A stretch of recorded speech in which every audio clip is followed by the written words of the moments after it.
모세가 모압 평지에서 느보산에 올라가 여리고 맞은편 비스가 상국에게 이르매 여호와께서 길르앗 온 땅을 단까지 보이시고 또 온 납달리와 에브라임과 므낫세의 땅과 서해까지의 유다 온 땅과 네겝과 종려나무의 성을 여리고 골짜기 평지를 수알까지 보이시고 여호와께서 그에게 이르시되 이는 내가 아브라함과 이삭과 야곱에게 맹세하여 그의 후손에게 주리라 한 땅이라. 내가 내 눈으로 보게 하였거니와 너는 그리로 건너가지 못하리라 하시매 이에 여호와의 종 모세가 여호와의 말씀대로 모압 땅에서 죽어 벳골 맞은편 모압 땅에 있는 골짜기에 장사되었고 오늘까지 그의 묻힌 곳을 안 자가 없느니라.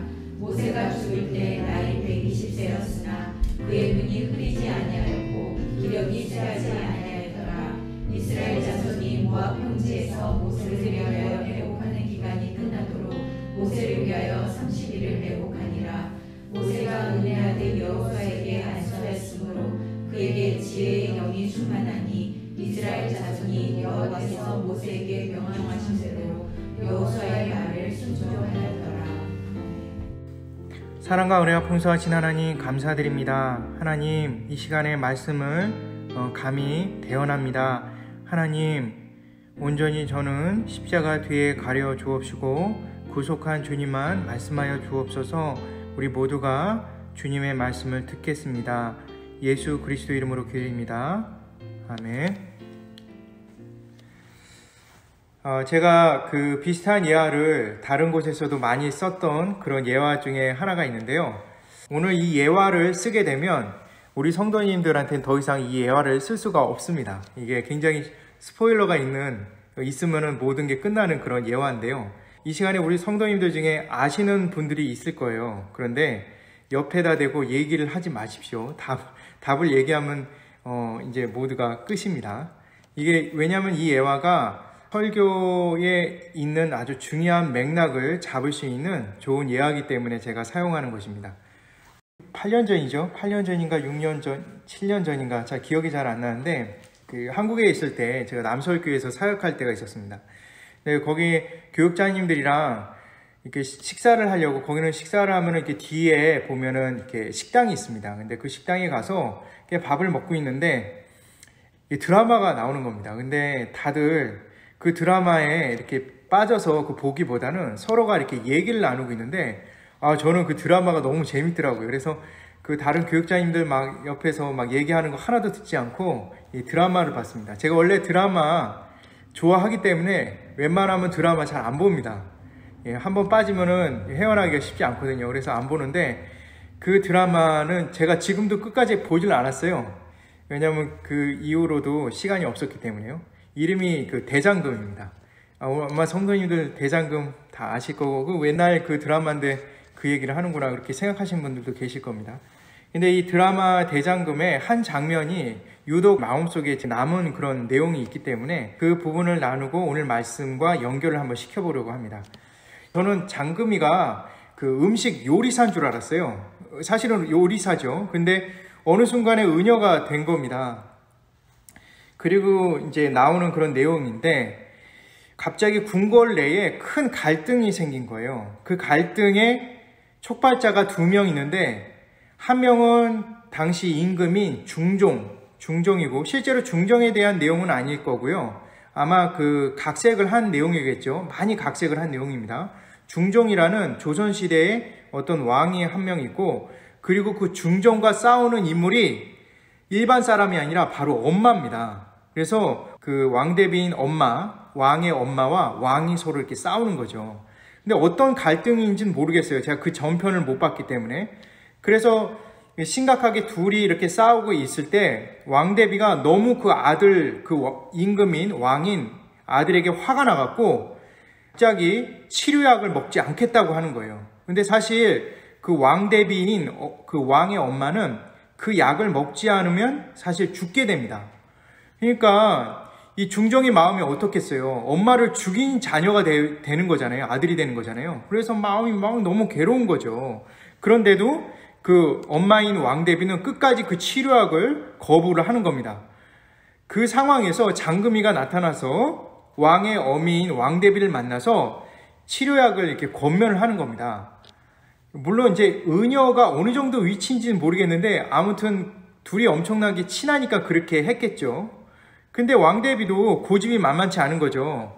장금이가 와서 불쑥 와서 왕대비에게 이렇게 왕의 편이 돼갖고 자기를 공격하는 것처럼 느끼니까 불쾌했던 거죠. 그때 왕대비에게 그 장금이가 수수께끼를 냅니다. 그 수수께끼를 풀지 못하면 이 약을 드셔야 되고 풀게 되면은 이 약을 안 먹어도 됩니다. 이렇게 얘기를 한 거죠.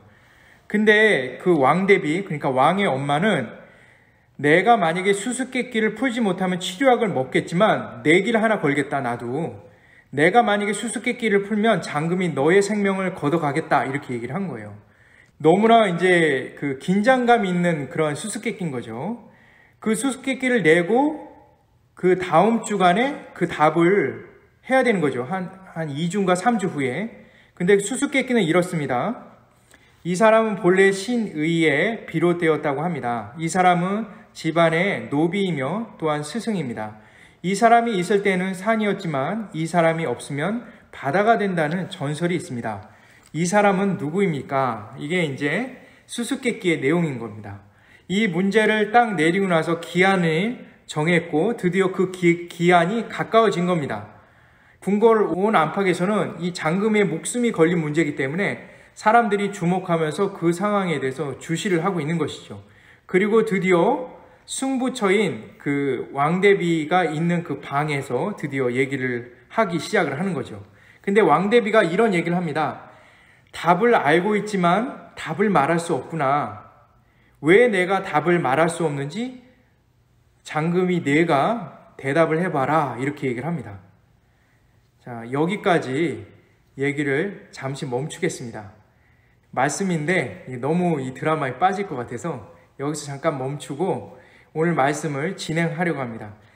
오늘 말씀은 굉장히 어렵긴 하지만 굉장히 핵심적인 내용들이 그렇게 어렵게 풀어지진 않습니다. 굉장히 중요한 몇 가지를 풀게 되면 다 풀리는 문제거든요. 근데 이것을 우리가 감정적으로 어떻게 이해를 해야만 이해할 수 있는지에 대한 부분이기 때문에 제가 예화를 특별히 사용을 했습니다. 아마 이곳에 계신 성도님들 중에 답을 아시는 분들이 계실 겁니다. 하지만 이제 오늘 아마 이 답은 말씀을 거의 끝날 때쯤 제가 공개를 할 겁니다. 그러면 왜 이 예화를 썼는지 이해를 하시게 될 겁니다. 그것은 이 수수께끼에 대한 내용이 오늘 말씀을 직접적으로 관통하기 때문에 그렇습니다. 신명기 34장은 모세 오경의 마지막입니다. 그러니까 신명기의 마지막이 34장이기도 하지만 모세 오경, 창세기, 출애굽기, 레위기, 민수기, 신명기의 마지막이기도 합니다. 그리고 동시에 모세가 죽는 마지막 장면이 나오는 것이 또 신명기 34장의 내용입니다. 따라서 이 신명기 34장은 다른 모세 오경의 여러 장면들 중에서도 굉장히 중요한 장면이 그 안에 담겨 있습니다. 그냥 표면적으로 신명기 34장을 읽으면은 전혀 그것을 발견할 수 없지만 전체적인 맥락에서 컨텍스트에서 전체적으로 그것을 보았을 때는 그 34장의 말씀이 얼마나 중요한지 살펴볼 수가 있습니다. 전말은 이렇습니다. 이스라엘 백성들을 이끌고 간 그 모세가 40년 광야를 모두 동행하고 마치고 나서 마지막으로 이스라엘 백성들에게 설교 비슷한 것들을 하고 나서 그들을 떠나보내는 그런 장면이 나오는 것이죠. 근데 여기서 독특하고 이상한 장면이 하나가 나옵니다. 우리가 잘 알듯이 이전에 민수기 말씀해서 우리가 잘 이해하시겠지만 이스라엘 1세대는 그 광야에서 다 죽고요. 그리고 2세대가 광야로 들어가죠. 근데 이스라엘 2세대를 이끌어내는 모세는 정작 제외가 됩니다. 왜 제외가 될까요? 우리가 잘 알듯이 민수기 20장 1절부터 13장에 있는 무리바 사건이 나오죠. 그 무리바 사건을 계기로 모세가 가나안에 입성하지 못한다는 것을 우리는 표면적으로 알고 있는 것이죠. 무리바 사건이 무엇입니까? 이 가데스에서 이스라엘 백성들이 물이 없다고 겉으로는 모세지만 결국 하나님을 원망하는 그런 모습이 보이는 것이죠. 이것을 보고 나서 모세가 너무나 이제 화가 난 거죠. 그때 하나님께서는 모세에게 반석을 명하여 물이 나오도록 그렇게 해라, 그렇게 얘기했는데, 모세는 이스라엘 백성들이 화가 나서 지팡이를 반석을 세게 칩니다. 2번을 세게 치죠. 그러고 나서 물이 터져 나옵니다. 그런데 그 사건을 계기로 모세는 가나안에 들어가지 못한다, 이렇게 하나님께서 얘기를 하시죠. 그런데 우리가 이런 생각을 한번 해볼 수가 있는 것이죠. 가나안이라는 그런 곳은 행동에 의해서, 착함에 의해서, 윤리에 의해서 들어갈 수 있고 없고가 정해지는 곳일까? 그건 아니죠. 왜냐하면 우리가 창세기부터 출애굽, 레위기, 민수기, 신명기에 이르기까지 성경 전체는 우리에게 계속 조망해주고 얘기하는 핵심적인 내용은, 구원은 하나님께서 전적으로 은혜를 주신 것이고 믿음이라는 것을 통해서 우리가 그 은혜를 받게 된다는 것을 우리는 알고 있는 것이죠. 그렇다면 모세가 그러한 행동에 의해서 가나안 땅에 들어가지 못한다는 것은 사실은 하나님이 가지고 있는 기본 원칙이 무너지게 되는 것입니다. 그렇다면은 과연 어떤 이유 때문에 모세가 거기에 못 들어갈까? 물론 표면적인 이유는 분명히 그것이 맞긴 합니다. 그렇지만 전체적으로 확실한 그러한 의미를 우리가 살펴볼 필요가 있는 것이죠. 하지만 사실 모세가 들어가지 못하는 대신에 하나님께서 주신 은혜가 있습니다. 그것은 바로 뭐냐? 신명기 34장 1절에서 3절에 대한 은혜인 거죠. 우리 한 목소리로 한번 읽어볼까요? 신명기 34장 1절에서 3절 말씀입니다. 시작. 모세가 모압 평지에서 느보산에 올라가 여리고 맞은편 비스가 산꼭대기에 이르매 여호와께서 길르앗 온 땅을 강같이 보이시고 또 온 납달리와 에브라임과 므낫세의 땅과 설갈까지 있나무 온 땅과 네겝과 종려나무의 성읍 여리고 골짜기 이스라엘 소알까지 보이시고. 하나님께서 모세가 그 서 있는 그곳에서부터 시작해갖고 서쪽의 지중해가 있습니다. 서쪽의 지중해부터 시작해갖고 이렇게 시계 반대 방향으로 쭉 전체를, 가나안 전체를 이렇게 훑어버리시는 거죠. 그러니까 이거는 인공위성으로 밖에는 촬영이 불가능한 그런 지형입니다. 그러니까 그 당시에, 지금으로부터 3000년 전에 있었던 그 당시에 인공위성도 없었을 텐데 하나님께서 그것을 조망하게 하신 거죠. 근데 여기서 중요한 것은 언약의 성취의 방법대로 이루신다는 겁니다. 다시 말해서 하나님께서 이렇게 보이시는 그 땅은 다 어떤 땅이냐? 옛날 아브라함과 약속한 그 땅들입니다. 그래서 아브라함, 이삭과 야곱이 지나다녔던 그 모든 길을 하나 둘씩 다 전부 다 훑어서 보이시는 거죠. 그 말씀을 통해서 우리가 알 수 있는 것은 지금 모세는 앞으로 이스라엘이 생활하게 될 그 가나안의 전경을 전체적으로 다 본 거예요. 그것으로 만족해라, 이렇게 얘기를 하는 거죠. 저는 사실 이 부분에 대해서 여전히 아쉬움이 옛날에는 남았었어요. 개인적으로. 야, 진짜 모세가 무슨 그렇게 죄가 많아서, 사실은 짜증내고 화내고 맨날 그러는 것은 이스라엘 백성들인데, 그 이스라엘 백성들은 정작 가나안 땅에 들어가는데 이끌어낸 모세는 딱 한 번 그렇게 화를 냈다는 이유로, 물론 딱 한 번은 아니겠지만 성경에는 거기에 집중적으로 나오니까 그 이유만으로 모세가 그렇게 들어갈 수 없다는 게 너무 억울하게 느껴지는 거예요. 그래서 그 어렸을 때 그 설교를 듣는데 설교하신 분이 그런 얘기를 했어요. 일반 백성들이 갖고 있는 죄의 무게보다 목회자나 이런 설교자의 죄의 무게가 크다. 그렇기 때문에 설교자나 목회자는 한 번의 죄라도 이렇게 엄청난 그런 대가를 받는다. 이런 얘기를 듣고 나니까, 그래, 목사는 절대 되지 말아야겠다. 내가 무슨 일이 있어도 목사는 되면 안 된다. 왜냐면, 야, 내가, 그렇게 딱 한 번 화를 냈다고 그렇게 만약에 천국에 못 들어가면 어떡하냐. 뭐 이런 생각이 갑자기 몰려오더라고요. 근데 사실은 우리가 이걸 봤을 때 하나님께서 그러한 방법으로 모세를, 그를 제외를 시켰다는 것, 그리고 그 자격을 박탈했다는 것은 사실상 이해하기 참 어려운 부분이기도 합니다.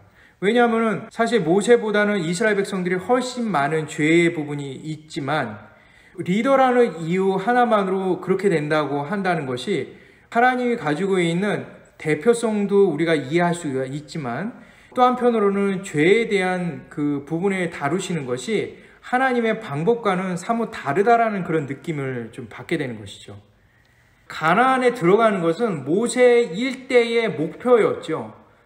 그가 하나님께 부르심을 받은 이유도 가나안에 이스라엘 백성들을 보내는 거였고 그 역시도 같이 들어가는 거였고 그는 한평생 가나안을 위해서 그렇게 희생했던 사람 중에 한 명인데도 불구하고 그가 그 목표를 실현할 수 없다라는 것이 도통 이해가 되지 않았습니다. 그래서 나중에 신학교에 들어가서 여러 신학 논문들과 선배 목사님들, 신학자들의 그러한 연구를 바탕으로 여러 가지 이유들을 알게 된 거죠. 그리고 나서 하나님께서 그러한 연구들에 대한 지혜를 허락해 주셔서 이 부분에 대해서 깨닫게 되었습니다. 두 가지 이유가 있는데 먼저 첫 번째 이유는 표면적으로 민수기 20장 1절부터 13절의 무리바 사건이 모세가 가나안에 들어가지 못하는 행동에 대한 직접적인 내용이 나와 있긴 하지만 사실은 그것보다도 그 모세로 상징되는 통칭되는 그 율법에 대한 하나님의 다루시는 방법이라는 것을 보게 되는 것이죠. 분명히 모세는 율법의 제정자가 아닙니다. 율법의 제정자는 누구죠? 율법의 제정자는 하나님이시죠. 하나님이신데 어느 순간부터 율법을 받은 자인, 대신 전한 자인 모세가 율법의 상징이 되어버렸어요.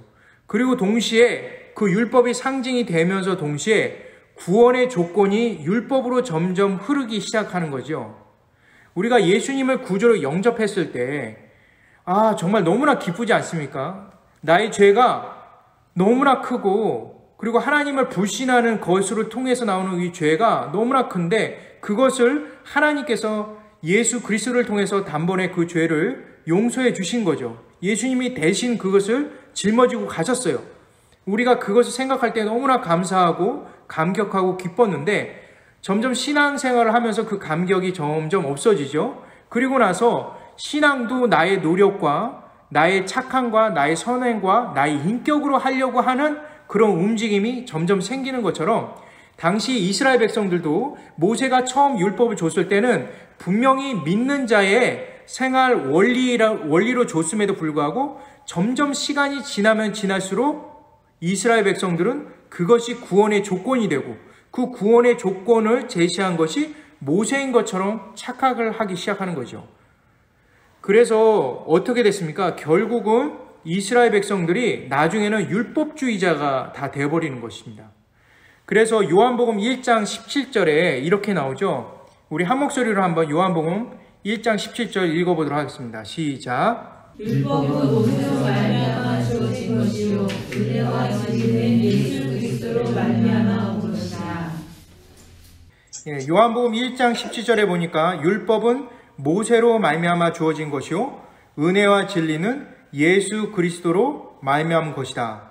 율법은 모세가 만든 것이 아님에도 불구하고 이미 유대인들의 눈과 그리고 유대인의 인식 속에는 율법이 모세가 제정했다 생각을 하고 그 율법이 하나님 대신해서 최고의 권력을 누리기 시작하는 거죠.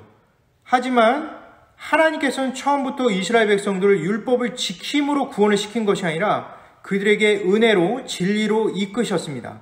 그래서 요한복음 1장 17절에는 은혜와 진리가 예수 그리스도로 말미암는 것이다 이렇게 얘기함을 통해서 모세 오경에 흐르는 면면에 흐르는 그 모세의 율법이 사실은 그 이스라엘 백성들을 구원시키는 것이 아니라 그리고 가나안에 들어가게 한 것이 아니라 바로 하나님의 전적인 은혜이다. 오직 하나님의 구속의 은혜이다 라는 것을 더 확실히 보여주기 위해서라도 모세는 가나안 땅에 들어가서는 안 되는 거였습니다. 좀 더 쉽게 말씀드리자면 모세가 들어가지 못하는 이유는 표면적으로는 그의 행동, 즉 그의 성냄의 결과처럼 보이지만 진정한 의미 속에서는 하나님의 전적인 인도하심 아래 이루어졌다는 것을 우리는 확인해 볼 수가 있는 것이죠.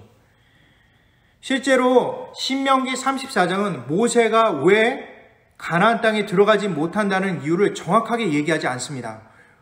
오히려 민수기 20장에만 나오는 것뿐이죠. 그래서 민수기 20장에 나오는 그 내용을 가지고 신명기 34장을 인용하는 경우가 많이 있는 겁니다. 하지만 신명기 34장은 제가 초대에도 말씀드렸듯이 신명기의 마지막 장이지만 모세 오경 전체에 있어서 마지막 부분이기도 하고요. 모세 일생에 있어서 마지막 부분이기도 하기 때문에 그 부분을 우리가 염두해서 말씀을 살펴보아야만 하는 것입니다. 만약에 가나안에 이 모세가 들어갔다면 어떻게 됐을까요? 아마 모세가 예수님 자리를 대신 꿰차고 앉아 있었을 뿐만 아니라 율법에 대한 인식이 더 강렬했겠죠. 갈라디아서 2장 16절 말씀 우리 한 목소리로 한번 읽어보도록 하겠습니다. 시작. 사람이 이렇게 된 것은 율법의 행위로 말미암음이 아니요 오직 예수 그리스도를 믿음으로 말미암는 줄 알므로 우리도 그리스도 예수를 믿나니 이는 우리가 율법의 행위로서 아니고 그리스도를 믿음으로써 의롭다함을 얻으려 함이라. 율법의 행위로서는 의롭다함을 얻을 육체가 없느니라. 율법의 행위로서는 의롭게 얻을 육체가 없다. 이 정확한 말씀을 이스라엘 백성들은 오랫동안 착각하고 있었던 것이죠. 그래서 예수님이 오셨어도 그들이 예수님을 받아들일 수 없었던 것이고 유대인들 안에서 그리고 유대교 안에서 면면이 흐르는 행위 중심적이고 선행 중심적인 그 행동들 그리고 어떠한 것에 대해서 사람들에게 증명하고자 하는 보여주기식에 있는 그런 행동들 그런 것이 그들에게 표면적으로 자꾸 드러나는 것을 보게 되는 것이죠. 이렇게 첫 번째 이유만으로도 우리는 많은 의문이 풀렸습니다. 하지만 다른 두 번째 이유를 말씀드리고자 하는데요. 그것은 바로 하나님과 하나님의 백성의 관계를 이해시키기 위한 가장 중요한 내용이 그 안에 담겨 있다는 것이죠. 이 마지막 이유를 살피기 위해서는 모세 오경에 비추어진 모세 인생 전반을 걸쳐서 묵상이 필요합니다.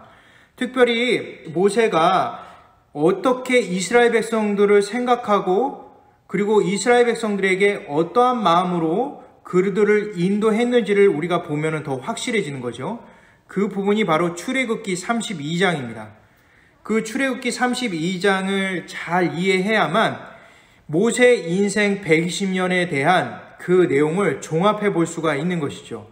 그래서 하나님과의 올바른 백성과의 관계를 인도코자 하는 그 목양적 차원에서의 그 내용뿐만 아니라 하나님과 이스라엘 백성이 어떤 관계인지를 분명히 형성시켜주고 있는 그런 내용이 되는 것입니다. 그것이 바로 출애굽기 32장에 대한 내용인데요. 출애굽기 32장은 어떤 내용이죠? 출애굽기 32장은 바로 금송아지에 대한 내용이죠. 금송아지 사건, 우리가 너무나 잘 알고 있습니다. 모세가 하나님을 만나기 위해서 시내산에 올라간 그 40일간에 이스라엘 백성들이 참으로 길게 느껴져서 하나님을 배신하고 모세를 등지는 그런 내용이 나오기 시작하는 거죠. 모세가 내려오지 않자 모세는 죽었다 생각하고 그들 스스로가 하나님을 찾는 그런 모습을 보게 됩니다. 신앙에 있어서 가장 중요한 것은 하나님께서 우리를 찾아오신다라는 것을 믿는 그 믿음에서 출발을 하는 거죠. 우리는 우연치 않게 교회를 가서 예배를 드리는 것처럼 보이지만 그래서 내 의지로 보이지만 사실은 그렇지 않다는 것입니다. 하나님께서 그를 강권적으로 그를 불러내서 앉히심으로 인해서 하나님의 말씀을 듣게 하시는 것이죠. 항상 하나님께서 우리에게 찾아오신 거지 우리가 하나님을 찾아가는 경우가 없다라는 것이 일반적으로 성경이 우리에게 가르쳐 주시는 가르침입니다. 그런데 이스라엘 백성들은 그것을 착각하고 있었던 거죠. 그래서 그들이 스스로 하나님을 찾으니까 제대로 하나님을 찾습니까? 찾지 못하죠. 출애굽기 32장 4절 말씀 우리 한 목소리로 읽어보도록 하겠습니다. 시작. 그들이 말하되 이스라엘아 이는 너희를 애굽 땅에서 인도하여 낸 너희의 신이로다 하는지라. 이스라엘 백성들은 하나님께서 가장 싫어하는 행동을 하게 되는 것이죠. 보이지 않는 하나님, 즉 믿음으로서 밖에는 볼 수 없는 하나님의 형상을 금수로 전락시키는 그런 장면이 나오는 것이죠. 이는 하나님께 대한 대적이며 불신이며 모반적인 행동입니다. 하나님을 믿지 않는, 그리고 모세를 기다리지 않는 그들의 모든 모습들은 다 하나님을 대적하기 위한 행동들인 것입니다. 이에 대해서 하나님께서 이스라엘 백성을 완전히 멸한다고 말씀하셨습니다. 더 이상 이스라엘이 하나님이 되시기를 원치 않는다고 모세에게 말씀하시는 것이죠. 근데 참 독특하죠. 보통 하나님께서 멸하실 때는 그냥 멸하시거든요. 그런데 항상 이렇게 누군가에게 내가 이 사람 가만두지 않을 거야 라고 하는 것은 어떤 다른 의도가 그 안에 담겨 있다는 것을 우리가 알 수가 있는 것이죠. 그것은 바로 모세의 행동, 그리고 모세가 하나님과 이스라엘의 관계에 대해서 어떤 상징적인 행동을 할 것인지를 이미 하나님께서는 감지하고 계셨던 것이죠. 그 내용이 출애굽기 32장 31절과 32절에 나옵니다. 우리 한 목소리로 한번 읽어볼까요? 자, 시작. 모세가 여호와께 다시 나아가는 저녁에 수르도소이다. 이 백성이 자기들을 위하여 금신을 만들어 싸우니 큰 죄를 범하였나이다. 그러나 이제 그들의 죄를 사하시옵소서. 그렇지 아니하시면 원하건대 주께서 기록하신 책에서 내 이름을 지워버려 주옵소서. 모세는 자신이 하나님께 이렇게 간구를 합니다. 분명히 이스라엘 백성들은 죄가 분명합니다. 이렇게 죄에 대해서 먼저 사죄를 하죠. 하나님께 회개를 합니다. 대신해서 회개를 하고 그리고 나서 모세가 그 회개를 함과 동시에 하나님께 말하는 내용이 있습니다. 그것은 바로 뭐냐면 모세가 자신의 이름을 지워달라고 합니다. 지워주는 한이 있더라도 이스라엘 백성들을 제발 살려달라고 얘기를 하는 것이죠. 여기서 말하는 기록한 책이라는 내용은 여러 많은 이견들이 있습니다. 뭐 생명책이라든가 여러 천국에 있는 생명록 그 안에 집필되는 사람의 이름이다 이렇게 얘기를 하는데 그 요한계시록 말씀을 이렇게 가지고 띄어서 얘기하는데 사실 그건 너무 이렇게 점프를 뛰는 겁니다. 그렇게 되면 이 본문에 대한 텍스트에 대한 이해를 너무나 이렇게 비약적으로 상징적으로 올려버리는 거예요. 사실 여기에 있는 이 컨텍스트 내에서 우리가 이해해도 충분히 이 내용이 어떤 내용인지 알 수가 있는 것입니다. 기록하신 책이라는 그 내용은 그 모세의 생명을 담보하는 것, 아니면 그 이상의 것이라는 것을 우리는 그 문맥적으로 충분히 이해할 수가 있습니다. 사실 고대 사회에서 어떤 신이 기록한 책이라는 그 내용 속에는 기록을 지운다라는 것은 그의 생명뿐만 아니라 그 존재 자체가 없어지는 것을 상징하기도 합니다. 물론 그것이 이 성경에 대한 의미인지 정확히 할 수는 없지만 적어도 이 문맥상으로는 우리는 이게 지금 모세가 생명을 건 호소다라는 정도는 우리가 알 수 있는 것이죠. 모세는 자신의 생명을 걸고 하나님 앞에서 이스라엘 백성을 향해서 중보자적 역할을 합니다. 어떻게 이것이 가능할까? 생명을 걸고 자신을 온전히 죽음으로 몰아가는 그런 내용의 극단까지 이르게 하는 그의 행동의 까닭은 무엇일까? 모세에게 있어서 과연 이스라엘 백성은 무엇이길래 이렇게까지 그러한 행동을 하게 되었을까? 이 부분에 대해서 우리가 생각을 안 할 수가 없는 것이죠. 제가 서두에 대장금 얘기를 했습니다. 수수께끼를 풀어볼까요? 내용을 보니까 장금이가 이제 그 왕의 어머니한테 가서 질문을 하지 않았습니까? 이 사람은 본래 신이에 비롯되었다고 합니다. 이 사람은 집에 노비가 있으며 또한 스승입니다. 이 사람이 있을 때는 산이지만 이 사람이 없으면 바다가 된다는 전설이 있습니다. 이 사람은 누구입니까? 이렇게 물어봤죠. 이에 대해서 드디어 왕 대비가 얘기를 하는데 나는 답할 수 없구나 그렇게 얘기하고 장금이에게 네가 직접 얘기해봐라 이렇게 얘기를 합니다. 분명히 왕 대비는 답을 알고 있다는 거죠.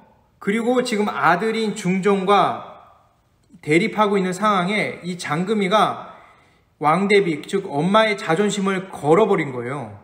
그러니까 사실은 이 부분은 왕 대비가 반드시 얘기를 해서 자신의 자존심을 세워야 되는 그런 시기거든요. 그래서 궁궐에서 모든 이목이 집중이 되게끔 하는 정도의 큰 사건 속에 왕 대비가 자신이 지금 졌다고 손을 올리는 거예요. 흰 깃발을 들고 흔들고 있는 모습이죠. 왕대비가 대체 어떤 답이길래 그가 아들과 그 대립을 포기하고 자기 자존심마저 꺾을 수 있을까? 드디어 이제 장금이가 이런 얘기를 합니다. 내가 낸 문제의 답이자 그 답에서 말하는 주인공은 바로 어머니입니다. 이렇게 얘기하죠. 어머니는 자식이 어디 아프지 않나 늘 신의처럼 보살핍니다. 그래서 중국의 왕은 신의를 어머니에게 비롯되었다고 하죠. 어머니는 집안의 노비이며 또한 스승입니다. 어머니는 자식을 위해 자신은 먹지 못해도 자식은 먹이고 자식의 행여 잘못될까봐 늘 초조함으로 바라보기에 노비보다 더 곤욕을 치릅니다. 그리고 자녀가 바르게 되기를 진심으로 바라는 스승이기도 하지요.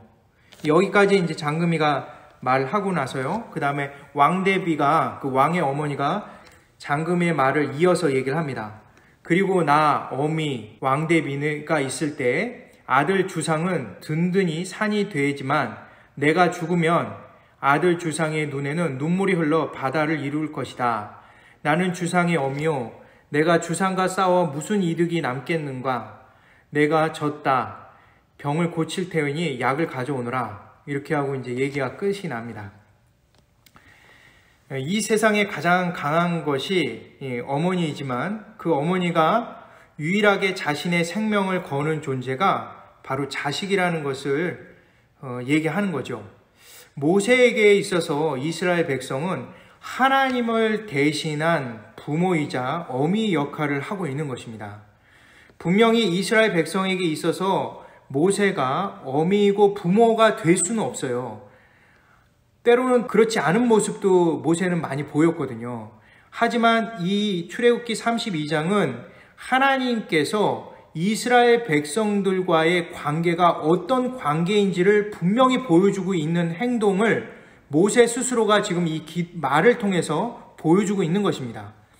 하나님이 이스라엘 백성이 하나님에게서만이 이스라엘 백성이 아들이며 딸인 것이죠. 하나님께서는 그 하나님의 마음을 대변할 존재로서 모세를 세운 것입니다. 따라서 모세는 하나님과 이스라엘 백성의 관계의 상징이기도 하죠.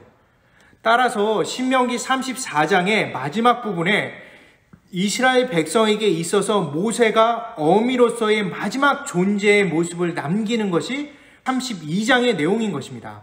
모세는 이스라엘 백성들을 상대로 하나님의 마음을 대변하기 위해서 돌보고 그리고 마지막 그의 희생의 모습을 통해서 하나님과 이스라엘의 관계를 분명히 선정해주고 있는 것입니다.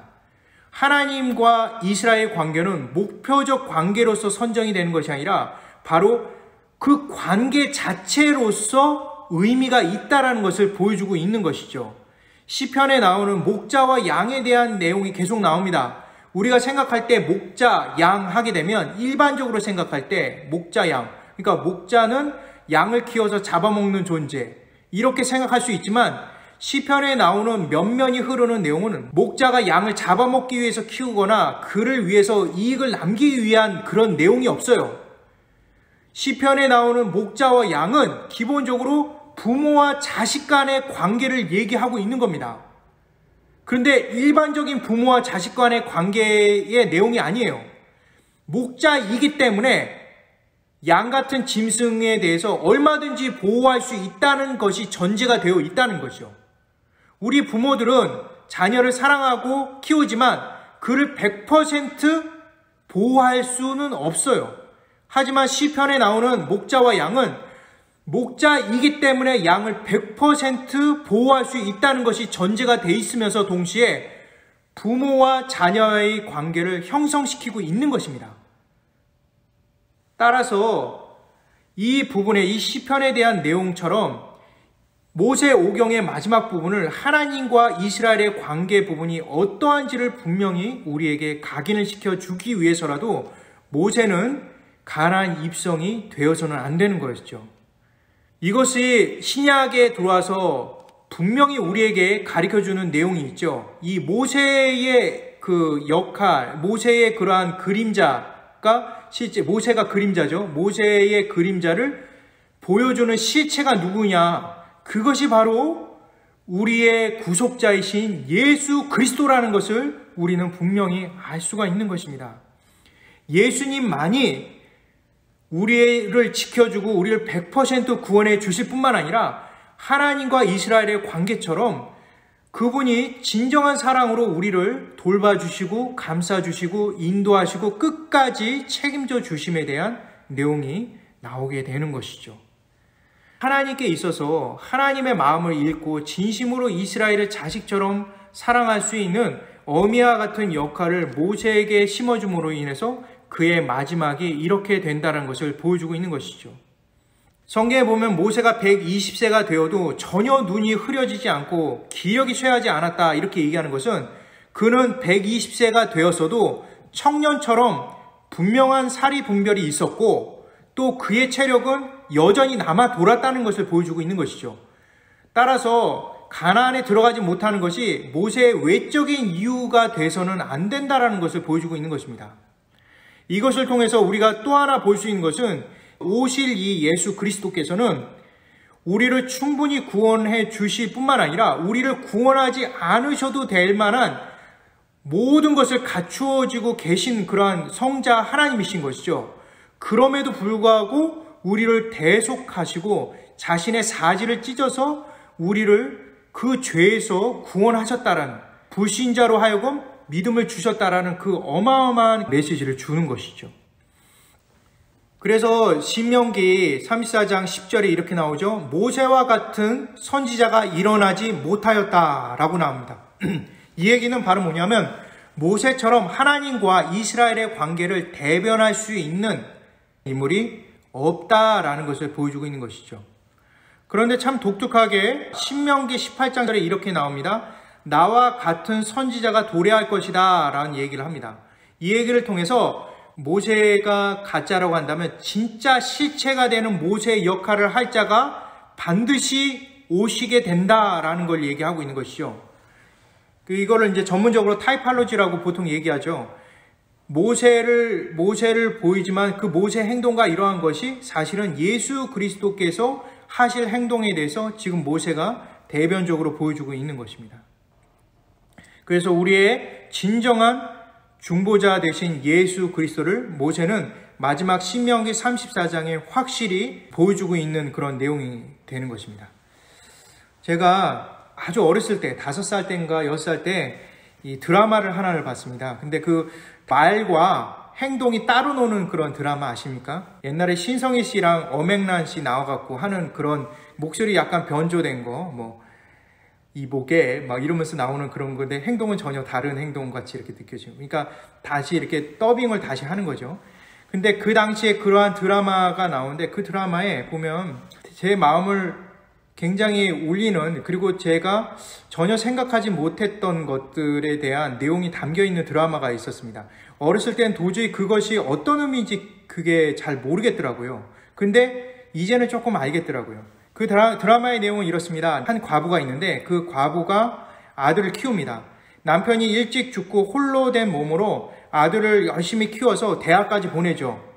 그리고 나서 6.25 전쟁으로 헤어지게 됩니다. 엄마랑 그 자녀가 헤어졌는데 그 전쟁터라 도저히 불가능했고 아들은 아들대로 엄마는 엄마대로 따로 이렇게 사는 거예요. 근데 아들은 고급 관료까지 올라갑니다. 그리고 결혼해서 행복한 가정을 이루고 딸을 낳고 키우는 그런 장면이 나오는데 그때 이제 딸을 낳으면서 엄마가 다시 그 생각이 나는 거죠. 그래서 엄마가 너무 그립다 보니까 백방에 알리고 막 광고도 내고 벽보도 붙이고 전봇대에다가 어머니에 대한 신상도 올리고 막 그렇게 한 겁니다. 그리고 사례금도 넉넉히 적어 놓고요. 그런데 여전히 찾진 못한 겁니다. 영화의 결말에쯤 되니까 추운 겨울에 그 아들과 그 아들의 아내와 딸이 단란하게 성탄절 케이크를 이렇게 자르는 장면이 나옵니다. 이렇게 밖에서 이렇게 자르는 장면이 나오는데 그것이 창 밖에서 이렇게 보는 장면에서 갑자기 이렇게 줌을 줘갖고 방 안에까지 이렇게 쭉 카메라가 이렇게 들어오는 그런 장면이 나옵니다. 그러니까 목소리가 이제 들리기 시작하는 거죠. 그 딸이 얘기합니다. 아빠, 할머니 찾으면 우리 이렇게 함께 케이크도 자르고 이야기도 하고 우리 행복할 텐데 이렇게 얘기를 하니까 아들이 갑자기 거기서 막 웁니다. 막 우니까 곁에 있던 아내가 여보 이제 어머니 곧 찾을 거예요. 이렇게 광고도 내고 도시의 벽보에도 이렇게 붙였고 사례도 넉넉지 않게 했기 때문에 반드시 찾을 거예요. 너무 슬퍼하지 말아요. 이렇게 위로해 줍니다. 그리고 나서 다시 눈물을 훔치고 그 아들이 웃고 그 가족이 행복하게 단란하게 그렇게 있는 겁니다. 그리고 나서 카메라 앵글이 다시금 멀리 이렇게 창 밖으로 이렇게 비춥니다. 근데 그 옆에 그 창 밖에서 그 모습을 보고 있는 한 노파가 있는 거죠. 노인이 이렇게 호호거리면서 그 집 안에 웃고 있는 모습을 보면서 같이 함께 웃는 그런 모습이 나옵니다. 그리고 나서 지나가던 청소부 한 명이 말을 건넵니다. 아마 그 노인, 그 할머니를 잘 아는 분인 것 같아요.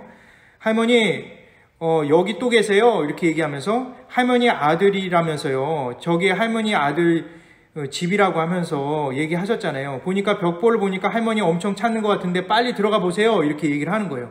그랬더니 할머니가 막 웃으면서 한마디를 합니다. 난 그냥 이대로 좋아요. 저기 있는 모습만 봐도 기뻐요. 라고 이렇게 얘기하고요.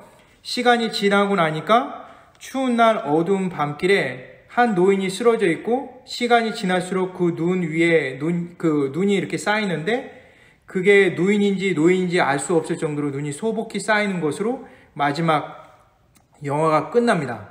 해피엔딩이 아니죠. 새드엔딩인데 제가 이 영화를 보았을 때 너무나 이제 어렸을 때라 충격이었습니다. 맨날 이렇게 행복하게 끝나는 그런 드라마를 보다가 어른들 드라마를 그냥 낑겨서 봤는데 너무나 이게 슬픈 그런 내용이지 않습니까? 그래서 저는 근데 당시 너무나 답답하고 그 할머니가 불쌍하고 이해가 되지 않았어요.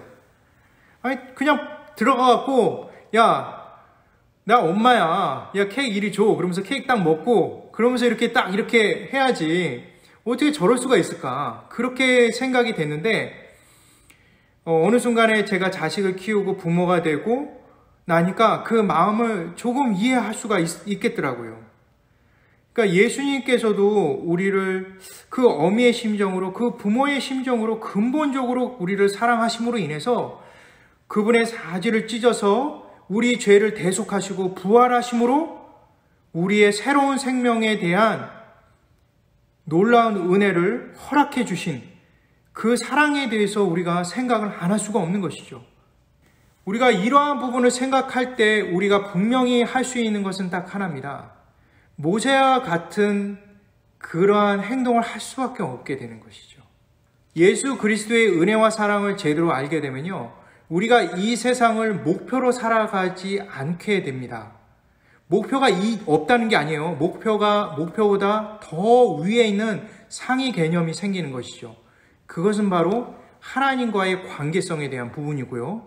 동시에 교회 지체에 대한 관계성이고 그리고 그 다음 세대, 내 자녀와 교회에 있는 다음 세대에 대한 우리의 자세에 대해서 생각해 보지 않을 수가 없습니다. 예수 그리스도께서 아무것도 없이 우리의 죄의 모든 것들을 다 소진하시면서 우리를 구원해 주셨듯이 우리 역시도 살아가는 데 있어서 내 이익을 추구하고 내 것을 갖는 것에 집중하고 어떤 목표를 세워서 이루는 것에 집중하는 것이 아니라 예수 그리스도께서 핏값으로 산 그 지체에 대한 우리의 마음과 우리의 헌신과 사랑이 자연스럽게 나오게 되는 것이죠. 그것은 우리의 기본적인 행동에서 출발하는 것이 아니라 예수 그리스도를 믿는 믿음 안에서 예수 그리스도의 사랑을 받은 자가 행할 수 있는 자연스러운 현상이라는 것을 말씀은 우리에게 가르쳐주고 있는 것입니다. 기도하겠습니다. 사랑과 은혜가 풍성하신 하나님 감사합니다. 예수님께서 주신 은혜가 얼마나 큰지 우리가 잘 알고 있습니다. 정말 그 사랑을 믿음으로 받은 우리가 주님의 뜻대로 귀한 지체들을 사랑할 뿐만 아니라 자녀들과 다음 세대를 위해서 함께 기도하며 그들을 위해서 자신을 온전히 비워지고 희생되는 것이 전혀 낭비가 아니며 그것이 오히려 우리에게 있어서 기쁨이 될 수 있는 은혜를 허락하여 주옵소서. 이 세상은 허무하고 이 세상은 아무것도 없는 빈 상태로 사람들이 살아가고 있습니다. 그래서 무엇인가 많은 것들을 얻으려고 노력하지만 결국 아무것도 얻을 수 없음을 보게 됩니다. 하지만 우리는 우리에 있는 것 모두 비워지고 더 비워질수록 더 주님께서 주시는 채움의 은혜가 있음을 우리는 너무나 잘 알고 있습니다. 하나님 그것을 늘 기억하며 주님만 바라보고 살아갈 수 있는 우리가 되게 허락하여 주옵소서. 예수 그리스도 이름으로 기도드립니다. 아멘.